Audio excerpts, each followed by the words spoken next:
महान ग्रंथों में शामिल दुर्लभ रावण संहिता में उल्लेख मिलता है कि दूसरे जन्म में वही तपस्वी कन्या एक सुंदर कमल से उत्पन्न हुई और जिसकी संपूर्ण काया कमल के समान थी। हमारे मन में सबसे पहला ख्याल श्री राम और रावण के युद्ध और भगवान राम द्वारा रावण के अंत का आता है। लेकिन शास्त्रों में रावण को एक दैत्य, राक्षस, अत्याचारी के अलावा भी कई रूपों में वर्णित किया गया है। भगवान राम से पहले भी 4 महाबलियों से हार चुका था रावण, भागकर बचाई थी जान। माता सीता जन्म से पहले कौन थी? माता सीता के जन्म से पहले रावण कैसे मिल चुका था? माता का जन्म कैसे हुआ? माता सीता जी के बारे में ऐसा इतिहास कोई नहीं जानता है। तो अभी तक आपने हमारे चैनल को सब्सक्राइब नहीं किया है तो चैनल को सब्सक्राइब जरूर करें। इसी तरह का लेटेस्ट और रोचक जानकारी और रहस्यमय मैथोलॉजिकल और हिस्टोरिकल ज्ञान जानने के लिए हमारे मन में सबसे पहला ख्याल श्री राम और रावण के युद्ध और भगवान राम द्वारा रावण के अंत का आता है। लेकिन शास्त्रों में रावण को एक दैत्य, राक्षस, अत्याचारी के अलावा भी कई रूपों में वर्णित किया गया है। रावण का उदय पद्म पुराण, श्रीमद् भागवत पुराण, कूर्म पुराण, रामायण, महाभारत, आनंद रामायण, दशावतार चरित आदि ग्रंथों में रावण का उल्लेख हुआ है। रावण के उदय के विषय में भिन्न भिन्न ग्रंथों में भिन्न भिन्न प्रकार के उल्लेख मिलते हैं। वाल्मीकि द्वारा लिखित रामायण महाकाव्य के अनुसार रावण लंकापुरी का सबसे शक्तिशाली राजा था। रावण को महान विद्वान, प्रकांड पंडित, महाज्ञानी, राजनीतिज्ञ, महाप्रतापी, महापराक्रमी योद्धा और अत्यंत बलशाली जैसे नामों से पुकारा गया है। रामायण में जिक्र है कि राम ने भी एक बार रावण को महाविद्वान, उसके ज्ञान के संदर्भ में महान ब्राह्मण के रूप में संबोधित किया था। रामायण में रावण को ऋषि विश्रवा की संतान बताया गया है, लेकिन उसकी मां कैकसी क्षत्रिय राक्षस कुल की थी, इसलिए उसे ब्रह्मराक्षस कहा जाता था। राक्षसी और क्षत्रिय दोनों गुणों के साथ वो बेहद बलशाली और बहुत बड़ा शिव भक्त था। रावण का जन्म महान ऋषि विश्रवा, वेसमुनि और उनकी पत्नी दैत्य राजकुमारी कैकसी के घर हुआ था। उनका जन्म देवगण में हुआ था क्योंकि उनके दादा ऋषि पुलस्त्य ब्रह्मा के 10 मानस पुत्रों में एक थे। वो 7 महान ऋषियों के समूह जिसे सप्तर्षि कहा जाता है, उसके सदस्य थे।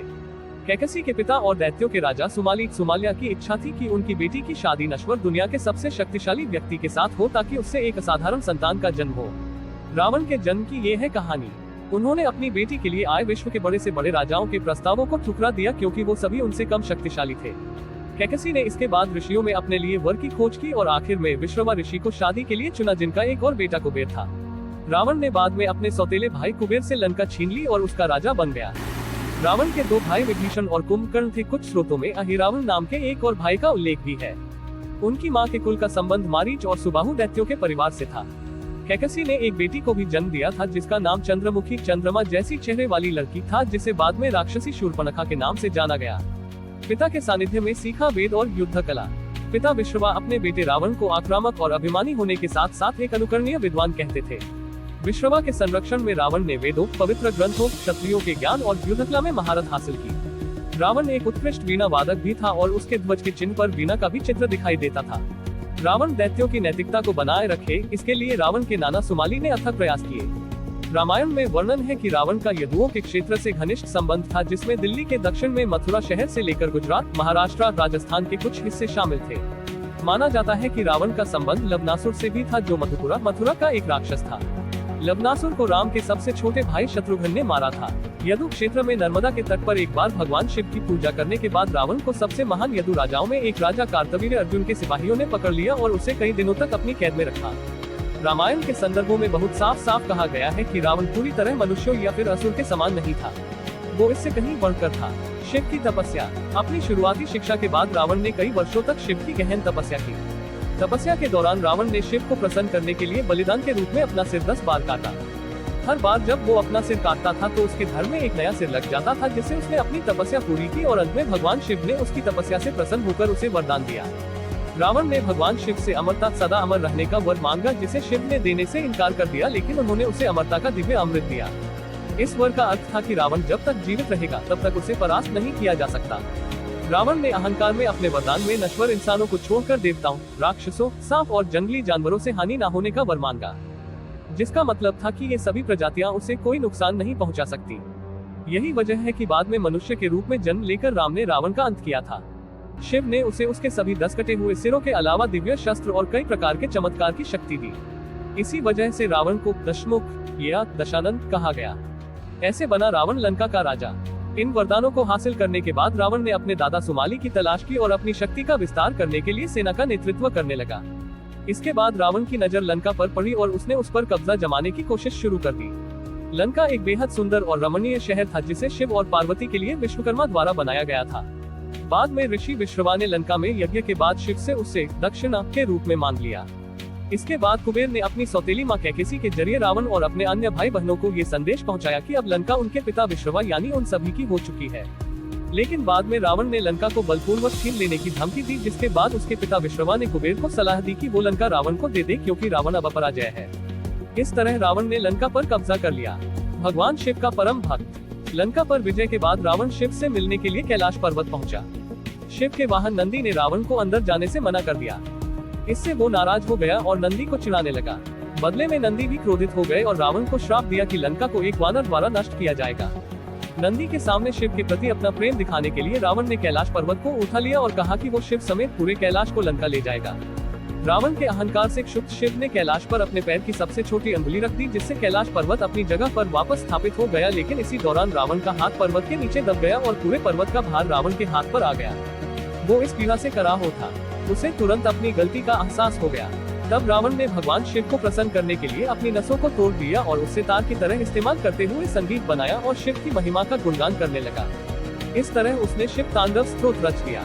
इसके बाद शिव ने उसे क्षमा कर दिया और उसकी भक्ति से खुश होकर उसे दिव्य तलवार चंद्रहास दी। कहा जाता है कि इस घटना के दौरान ही शिव द्वारा उसे रावण नाम दिया गया, जिसका अर्थ है तेज दहाड़, क्योंकि रावण का हाथ जब पर्वत के नीचे दबा तो उसके रोने से पृथ्वी कांप उठी थी। रावण इसके बाद भगवान शिव का आजीवन भक्त बन गया था। ऐसा बना रावण तीनों लोकों का विजेता। रावण की क्षमता और शक्ति वास्तव में विस्मयकारी थी। रावण ने कई बार मनुष्यों, देवताओं और राक्षसों पर विजय प्राप्त की। पाताललोक को पूरी तरह जीतकर उसने अपने भाई अहिरावण को वहां का राजा बना दिया। वो तीनों लोकों में सभी असुरों का सर्वोच्च अधिपति बन गया। कुबेर ने एक बार रावण को उसकी क्रूरता और लालच के लिए आलोचना की, जिससे वो बहुत नाराज हो गया। भाई के इस अपमान के बाद वो स्वर्ग की ओर बढ़ा और देवताओं से युद्ध कर उन्हें हराया। उसने देवों, मनुष्यों और नागों पर जीत अर्जित की। रामायण में रावण का सभी मनुष्यों और देवताओं पर विजेता के रूप में जिक्र किया गया है। हालांकि रावण का अहंकार उसके अंत का कारण बना, जिसे रावण भी हार गया था। कौन थे ये 4 महाबली? तो अभी तक आपने हमारे चैनल को सब्सक्राइब नहीं किया है तो चैनल को सब्सक्राइब जरूर करें। इसी तरह का लेटेस्ट और रोचक जानकारी और रहस्यमय मैथोलॉजिकल और हिस्टोरिकल ज्ञान जानने के लिए भगवान श्री राम ने रावण का अंत किया था, और ज्यादातर लोग यही जानते हैं कि रावण सिर्फ श्री राम से ही हारा था, लेकिन ये सच नहीं है। रावण श्री राम से पहले भी 4 लोगों से हार चुका था। राम भगवान से पहले रावण शिव जी, राजा बलि, बाली और सहस्त्रबाहु अर्जुन से भी पराजित हो चुका था। यहाँ जानिए इन चारों से रावण कब और कैसे हारा था। आर्यभट्ट के अनुसार महाभारत काल का युद्ध 3137 ईसा पूर्व में हुआ था, अर्थात 5155 वर्ष पूर्व हुआ था। नए शोधानुसार रामायण काल को लगभग 7323 ईसा पूर्व अर्थात आज से लगभग 9341 वर्ष पूर्व का बताया गया है, जबकि भगवान श्री राम का जन्म 5114 ईसा पूर्व चैत्र मास की नवमी को हुआ था। एक बार रावण बाली से युद्ध करने के लिए पहुंच गया था। बाली उस समय पूजा कर रहा था। रावण बार बार बाली को ललकार रहा था, जिससे बाली की पूजा में बाधा उत्पन्न हो रही थी। जब रावण नहीं माना तो बाली ने उसे अपनी बाजू में दबाकर 4 समुद्रों की परिक्रमा की थी। बाली बहुत शक्तिशाली था और इतनी तेज गति से चलता था कि रोज सुबह सुबह ही 4 समुद्रों की परिक्रमा कर लेता था। इस प्रकार परिक्रमा करने के बाद सूर्य को अर्घ्य अर्पित करता था। जब तक बाली ने परिक्रमा की और सूर्य को अर्घ्य अर्पित किया, तब तक रावण को अपने बाजू में दबाकर ही रखा था। रावण ने बहुत प्रयास किया, लेकिन वह बाली की पकड़ से आजाद नहीं हो पाया। पूजा के बाद बाली ने रावण को छोड़ दिया था। इसके बाद रावण ने बाली से मित्रता कर ली थी। सहस्त्रबाहु अर्जुन एक क्षत्रिय राजा था जिसके 1000 हाथ थे और इसी वजह से उसे सहस्त्रबाहु अर्जुन भी कहते थे। एक बार जब रावण अपनी सेना लेकर सहस्त्रबाहु से युद्ध करने पहुंचा तो सहस्त्रबाहु ने अपने 1000 हाथों से नर्मदा नदी के बहाव को रोक दिया था। सहस्त्रबाहु ने नर्मदा के पानी के बहाव को अपने हाथों से रोक दिया और थोड़ी देर बाद पानी छोड़ दिया, जिससे रावण पूरी सेना के साथ ही नर्मदा में बह गया था।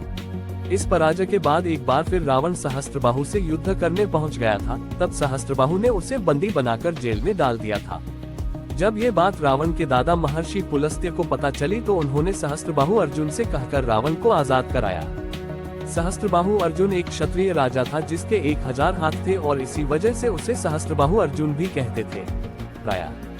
दैत्यराज बलि पाताल लोक के राजा थे। एक बार रावण राजा बलि से युद्ध करने के लिए पाताल लोक में उनके महल तक पहुंच गया था। वहां पहुंचकर रावण ने बलि को युद्ध के लिए ललकारा। उस समय बलि के महल में खेल रहे बच्चों ने ही रावण को पकड़कर घोड़ों के साथ अस्तबल में बांध दिया था। इस प्रकार राजा बलि के महल में रावण की हार हुई। इसके बाद बड़ी मुश्किल से रावण वहां से भागने में कामयाब रहा था। रावण को अपनी शक्ति पर बहुत घमंड था। इस घमंड के नशे में वह शिवजी को हराने के लिए कैलाश पर्वत पर पहुंच गया था। रावण ने शिवजी को युद्ध के लिए ललकारा, लेकिन महादेव ध्यान में लीन थे। रावण कैलाश पर्वत को उठाने लगा। तब शिवजी ने पैर के अंगूठे से ही कैलाश का भार बढ़ा दिया। इस भार को रावण उठा नहीं सका और उसका हाथ पर्वत के नीचे दब गया। इस हार के बाद रावण ने शिवजी को अपना गुरु बनाया था और उनकी उपासना करने लगा था। रावण को अपनी शक्ति पर बहुत घमंड था। इस घमंड के नशे में वह शिवजी को हराने के लिए कैलाश पर्वत पर पहुंच गया था। रावण ने शिवजी को युद्ध के लिए ललकारा, लेकिन महादेव ध्यान में लीन थे। रावण कैलाश पर्वत को उठाने लगा। तब शिवजी ने पैर के अंगूठे से ही कैलाश का भार बढ़ा दिया। इस भार को रावण उठा नहीं सका और उसका हाथ पर्वत के नीचे दब गया। इस हार के बाद रावण ने शिवजी को अपना आइए आज इसी रहस्य में मैथोलॉजिकल और हिस्टोरिकल ज्ञान को जानते हैं। तो अभी तक चैनल को सब्सक्राइब नहीं किया तो जरूर कर ले। बहुत लोगों को ये पता होगा कि सिर्फ सीता के अपहरण के कारण ही राम के हाथों रावण की मृत्यु हुई थी, लेकिन इसके पीछे पौराणिक कारण कुछ और भी है। आइए जानते हैं। माता सीता रामायण और रामकथा पर आधारित अन्य ग्रंथ जैसे रामचरितमानस कंब रामायण की मुख्य नायिका है। सीता मिथिला जनकपुर धनुषा जिला मध्य प्रदेश नेपाल में जन्मी थी। देवी सीता मिथिला के नरेश राजा जनक की ज्येष्ठ पुत्री थी। इनका विवाह अयोध्या के नरेश राजा दशरथ के ज्येष्ठ पुत्र श्री राम से स्वयंवर में शिवधनुष को भंग करने के उपरांत हुआ था। इन्होंने स्त्री व पतिव्रता धर्म का पूर्ण रूप से पालन किया था, जिसके कारण इनका नाम बहुत आदर से लिया जाता है। त्रेतायुग में इन्हें सौभाग्य की देवी लक्ष्मी का अवतार कहा गया है। माता सीता जी के जन्म से पहले की एक कहानी माता सीता से पहले मिल चुका था रावण। आइए जानते हैं इस रहस्य को भी। यह उस समय की बात है जब भगवान शिव से वरदान और शक्तिशाली खड्ग पाने के बाद अहंकारी रावण और भी अधिक अहंकार से भर गया था। वह पृथ्वी से भ्रमण करता हुआ हिमालय के घने जंगलों में जा पहुंचा। वहां उसने एक रूपवती कन्या को तपस्या में लीन देखा। कन्या के रूप रंग के आगे रावण का राक्षसी रूप जाग उठा और उसने उस कन्या की तपस्या भंग करते हुए उसका परिचय जानना चाहा। कामवासना से भरे रावण के अचंभित करने वाले प्रश्नों को सुनकर उस कन्या ने अपना परिचय देते हुए रावण से कहा कि हे राक्षस राज, मेरा नाम वेदवती है। मैं परम तेजस्वी महर्षि कुशध्वज की पुत्री हूँ। मेरे वयस्क होने पर देवता, गंधर्व, यक्ष, राक्षस, नाग सभी मुझसे विवाह करना चाहते थे, लेकिन मेरे पिता की इच्छा थी कि समस्त देवताओं के स्वामी श्री विष्णु ही मेरे पति बने। मेरे पिता की उस इच्छा से क्रोध होकर शंभु नामक दैत्य ने सोते समय मेरे पिता की हत्या कर दी और मेरी माता ने भी पिता के क्रोध में उनकी जलती चिता में कूदकर अपनी जान दे दी। इसी वजह से यहाँ मैं अपने पिता की इच्छा को पूरा करने के लिए इस तपस्या को कर रही हूँ। इतना कहने के बाद उस सुंदरी ने रावण को ये भी कह दिया कि मैं अपने तप के बल पर आपकी गलत इच्छा को जान गई हूँ। इतना सुनते ही रावण क्रोध से भर गया और अपने दोनों हाथों से उस कन्या के बाल पकड़कर उसे अपनी ओर खींच लिया। इससे क्रोधित होकर अपने अपमान की पीड़ा की वजह से उस कन्या ने दशानन को ये श्राप देते हुए अग्नि में समा गई कि मैं तुम्हारे वध के लिए फिर से किसी धर्मात्मा पुरुष की पुत्री के रूप में जन्म लूंगी। महान ग्रंथों में शामिल दुर्लभ रावण संहिता में उल्लेख मिलता है कि दूसरे जन्म में वही तपस्वी कन्या एक सुंदर कमल से उत्पन्न हुई और जिसकी संपूर्ण काया कमल के समान थी। इस जन्म में भी रावण ने फिर से उस कन्या को अपने बल के दम पर प्राप्त करना चाहा और उस कन्या को लेकर वह अपने महल में जा पहुंचा। जहां ज्योतिषियों ने उस कन्या को देखकर रावण को ये कहा कि यदि यह कन्या इस महल में रही तो अवश्य ही आपकी मौत का कारण बनेगी। ये सुनकर रावण ने उसे समुद्र में फेंकवा दिया।